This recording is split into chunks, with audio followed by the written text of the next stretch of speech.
this is a little stool that you can carry with you. You can adjust this to do like a crossbody, or you can just wear it like this if you would like, or you can just make it bigger and put it like this.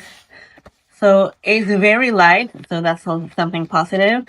You have a little pocket right here to put some stuff on, and another pocket right here. So you have all that storage as well. And if you are going camping, or if you, in my job, we are standing a lot, so this is something that I like to bring with me. And you just open it like that.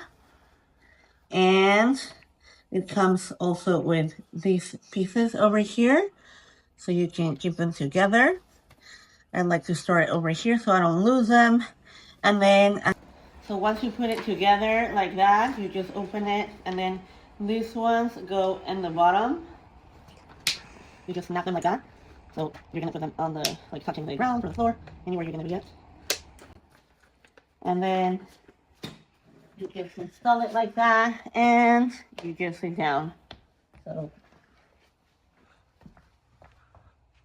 there you go. So you have a nice little chair to, like, sit down and rest during your trip.